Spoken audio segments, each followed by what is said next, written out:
Moi là, je viens pour me faire une part de formation qui était faite à IFSTAR, à Nantes.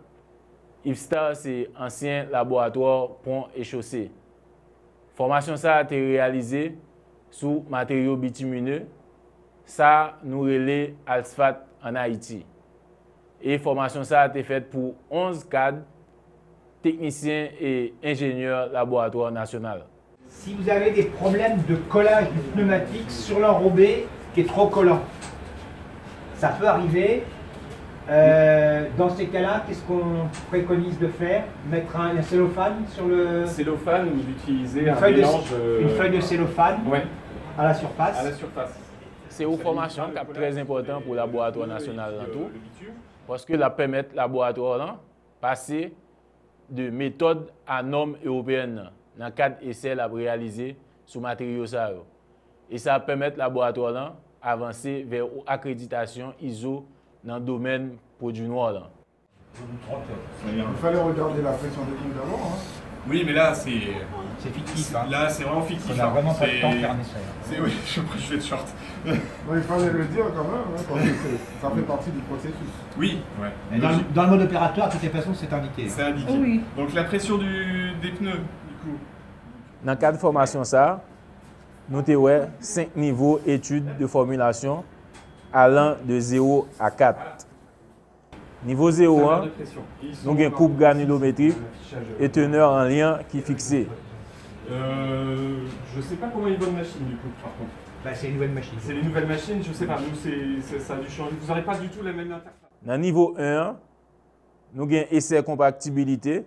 Ça nous relève PCG1, qui c'est presse à cisaillement giratoire. Et nous avons teneur à l'eau. Ça, il est réalisé avec essai Duriez. Donc à 2, c'est bien.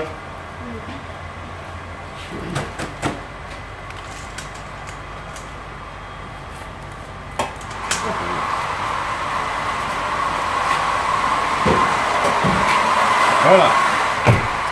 Donc normalement on refait 3 moules et on attend 30 minutes. Entre 30 minutes et 2 heures. Donc en général, ce qu'on fait pendant les 30 minutes, on va sur la machine et puis on vérifie les cales de hauteur, parce que la machine est haute. C'est ce qu'on va aller faire. Alors, normalement là il fait son zéro codage. Et voilà. Donc là la machine est. Donc on va faire une première vérification.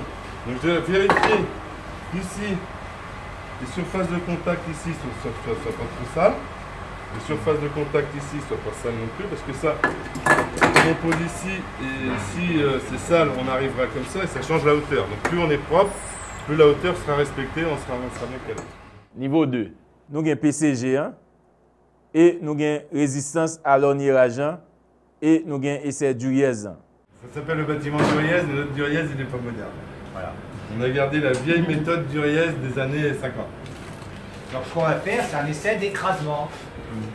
On va comprimer l'échantillon qui a été conservé dans l'eau, là par exemple. On va l'écraser à une vitesse de déplacement constante. Là, ils ont déjà été écrasés, alors ils vont pas donner de bons résultats. Ça va pas donner de bons résultats. Donc normalement, c'est pareil, on met un affichage. Parce que le poète a été écrasé.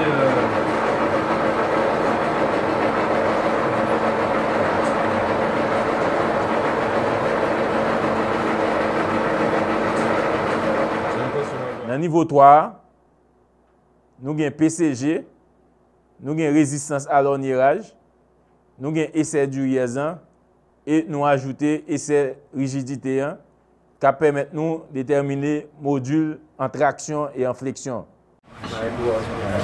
Ça, c'est ce qui va dans le fond du mouleur Niro, en fait. Enfin, du support. Ouais. Qui va permettre de remonter l'enrobé à la surface. Ça, vous l'avez. Donc vous avez un pneu qui est comme ça, à la place des deux roues. Vous avez un pneu comme ça. Et normalement, à la fin, plutôt que de terminer avec une plaque, on termine nous avec le gaz. Dans le niveau 4, là, nous avons PCG, nous avons Duriez, nous avons ornirage, nous avons essai module et nous avons résistance à la fatigue. Ouais. Après, vous faites des mesures de hauteur, de largeur, et puis c'est tout. Hein, mais Oui. C'est vraiment très intéressant. Manuel, et on peut faire du carottage. Voilà, des choses comme ça avec la carotteuse qui est là. Et nous, on utilise une scie numérique pour faire nos éprouvettes trapézoïdales. Sachant qu'avant qu'on ait une scie numérique, on avait un pourcentage de réussite pas très élevé. Depuis qu'on a un bonçage numérique, on a un 100% maintenant, sur tous les éprouvettes. Là, celle que j'ai fabriquée, j'en avais fabriqué une autre que j'ai déjà utilisée pour faire des essais en module, du coup, 3NC, des formes trapézoïdales. Celle-là, c'est pour l'envoyer à quelqu'un, en fait, celle que j'ai fabriquée. Parce que le problème qu'on a souvent avec les matériaux noirs et les matériaux blancs, c'est la qualité du collage des deux matériaux. Qui vont avoir des dilatations différentes. Voilà. Celui-ci se dilate très peu, celui-ci se dilate beaucoup. Mais donc forcément, quand on a des variations de contraintes, les deux matériaux ont des déplacements différents. Donc on cisaille une interface. Et là, c'est rigide. Ça, c'est rigide. C'est du béton. C'est rigide. Moins de vide, ça a côté.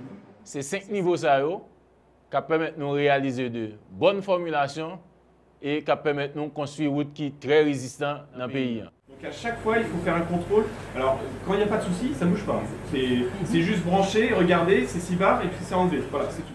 Dans le cadre de formation, ça, nous avons réalisation essai ça yo, dans le laboratoire IFSTAR et également normes utilisées pour réaliser essai. La calibration, il ne faut pas le faire quand vous contrôlez, vous faites juste une vérification d'auteur. Et si c'est bon, il n'y a pas besoin de calibrer à chaque fois. Tout essai que nous réalisons, il permet de nous appliquer procédure management de qualité et également procédure management de mesure pour nous avoir une route qui est plus durable et plus résistante dans le pays.